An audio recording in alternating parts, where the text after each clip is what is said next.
नमस्कार मित्रांनो, माझ्या अंजली ठोंबरे प्रोडक्शन या युट्यूब चॅनल मध्ये तुम्हा सर्वांचं स्वागत आहे. जर कोणी माझ्या चॅनल वरती नवीन असेल तर आता चॅनलला सबस्क्राईब करा आणि बेल आयकॉन प्रेस करायला विसरू नका. तर मित्रांनो, तुम्ही माझा आजचा व्हिडिओ कुठून पाहताय आणि माझा व्हिडिओ कुठपर्यंत पोहोचला हे नक्की कमेंट करून सांगायला विसरू नका. तर मित्रांनो, आजचा व्हिडिओ बनवण्याचं कारण आहे की माझं 1000 ह्या युट्यूब चॅनलचे सबस्क्राईब कंप्लीट झालेले आहेत. तर 2000 सबस्क्राईब लवकरच कंप्लीट होणार आहेत. त्यामुळे मला तुम्ही खूप छान सपोर्ट केला ह्या नवीन चॅनेलला. आणि प्रँक कॉलला तर तुम्ही करतात सपोर्ट, तसंच मी हा ब्लॉगचा माझा चॅनल चालू केला होता. ह्याच्यावरती माझे ब्लॉग स्टोऱ्या वगैरे पडत राहतील. तर तुम्ही म्हणजे खूप छान सपोर्ट केलेला आहे. तरी अजून लवकरात लवकर माझे 2000 के कंप्लीट झाले पाहिजेत. तर मित्रांनो, माझ्या व्हिडिओला लाईक करत जा, कमेंट करत जा आणि जास्तीत जास्त शेअर पण करत जा. तर तुमच्या आशीर्वादाने लवकरच होतील माझे 2000 के पण कंप्लीट. आणि मी कंटिन्यू ब्लॉग टाकत राहील. तुम्ही कंटिन्यू यांचे व्हिडिओ पाहत राहा. आणि जरी कोणी बी चॅनल वरती नवीन असेल तरी आता चॅनलला सबस्क्राईब करत राहा. तर व्हिडिओ बनवण्याचं हे कारण होतं मित्रांनो.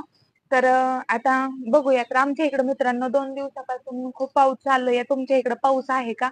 कमेंट बॉक्स मध्ये कळवा. आणि म्हणजे आमच्या इकडे रात्री खूप चांगला पाऊस झाला, 1-2-3 तास. आणि काल दिवस सकाळी सकाळी पण होता. परवा 2 दिवस पण 2-3 तास खूप पाऊस झालेला आहे. तुमच्या इकडे पाऊस आहे का? नक्की मला कमेंट मध्ये सांगा. ओके.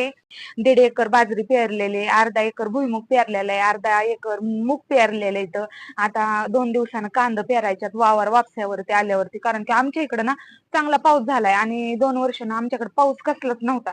गेल्या वर्षी तर काय आम्ही पेरलंच नव्हतं. बोरच्या पाण्यावरती, हे पुरंदर उपसाच्या पाण्यावरती सगळं काय चाललं होतं आमचं. पण आता झाले चांगले पाऊस. पण आता अजून पण 1-2-3 चांगलं पाऊस व्हायला पाहिजेत, म्हणजे ही पेरलेली पिकं तरी उगवून येतील चांगलं. तर मित्रांनो, आमच्या इकडे जास्त करून ना कांदा, भुईमूग, बाजरी आणि मूग असते जास्त. आता काही काहींकडे कपाशी असते, काही काहींकडे कोणती कोणती म्हणजे असते. पण आमच्या इकडे तसलं काय नसते. ते कापूस वगैरे आमच्या इकडे नसते. आमच्याकडे फक्त कांदा, ओनली कांदा, डाळिंबीच्या बागा बिगा असतात आमच्यात. आणि आमची डाळिंबाची बाग होती ती आम्ही काढून टाकली, कारण की तेल्या रोगामुळं काढून टाकलेली डाळिंबाची बाग. आणि डाळिंबाला काय आता एवढा बाजार नाही. तर गुलाब आहे घरी, गुलाबाची बाग लावलेली. ही बी आता उन्हाळ्यात सगळी झाडं जळून गेली, त्याला एकही गुलाब नाही, काय नाही काय नाही आमच्या इकडं.